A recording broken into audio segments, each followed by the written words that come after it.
Welcome to Movie Damage. We're so glad you decided to make us part of your day. And today, I've just gone back and I've seen the movie The Martian in 3D. And let me just say, right from the beginning, I had a ball watching this movie. From beginning to end, it was fantastic. It really was good to see Ridley Scott really shining again. I really haven't really enjoyed a lot of his more recent movies. This one was just he hit it out of the park real big time.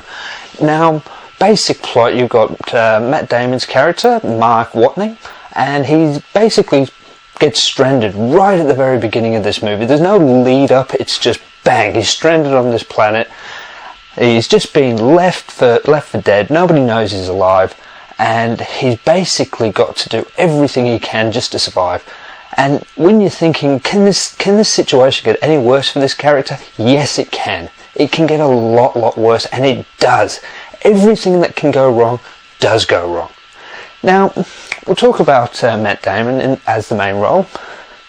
I'm not really a fan of Matt Damon. I don't think he's done anything that great since Good Will Hunting. Now, that said, and if anybody complains, I'm not a big fan of the Bourne series, sorry.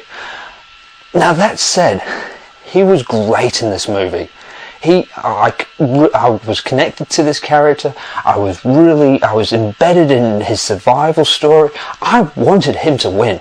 I really did. Everything he did it was great to see. The special effects in this movie, from the landscapes of Mars to the rockets, beautiful. They spared no expense on this.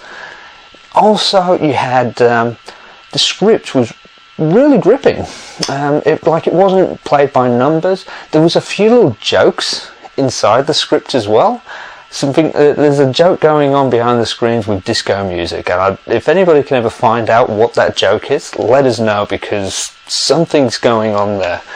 Also, there was a Lord of the Rings joke, and I won't say what it is, but when you watch it, yeah, just keep your eye on a certain character. Yeah. Also, it was just a great movie. I liked it because when I was watching it, it was one of these movies that really was about hope and survival. It was about friendship and doing the right thing, even when everything was going wrong around you. I mean, it wasn't just about this main character Matt Damon was playing. It was about the whole team. I mean, you had the people who left him, and they didn't even know he was still alive, and they're coming back to Earth. Then you have the ground control, and it was nice to see a movie about instead of saving the whole world, it was just about saving this one person. And this was a really nice touch. I haven't seen that in a long time. We see the Armageddon movies, and we've got to save the world from the asteroid. But this was nice. It was just so simple. It was just about saving this one person. And as I said, it was really nice to see. And it was nice to watch the whole world coming together to save this one individual, rather than putting differences aside. I mean, that was probably one of the most realistic parts of the movie, and it flew over me. I mean, I didn't care.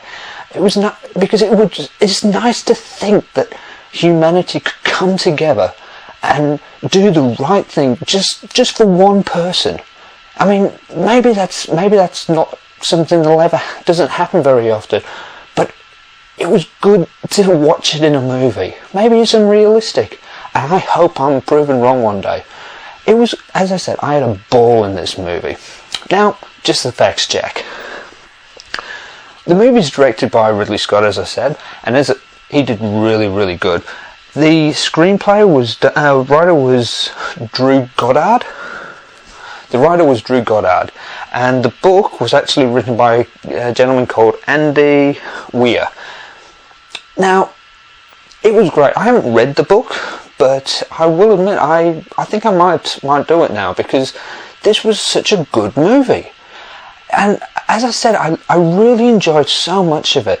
Matt Damon was good. The sets were good. The idea was good. The plot was fantastic. And it's good to see a movie where I was literally on the edge of my seat from beginning to end. I didn't want it to end.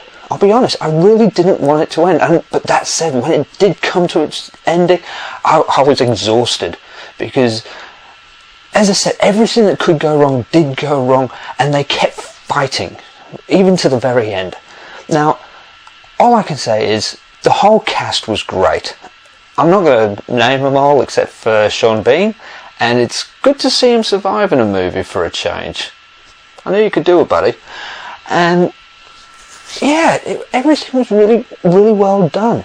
I have a lot of respect for this movie. I will be definitely buying it when it comes on Blu-ray, and I will recommend it.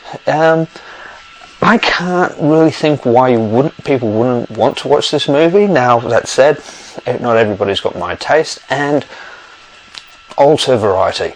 But for me, this was gripping. The pace was good. There was no real slow parts. There was a small slow part towards the end, but even that was it was good for the story. My only complaint is probably the last 5 minutes. I'd have cut that out completely. That is the only small complaint I've got, and it didn't detract from the movie. It really didn't. In fact, and for a lot of people, it probably would enhance it. So, if you haven't seen The Martian, check it out. It's nothing but quality, and for a good rating, I'm going to give this a 9.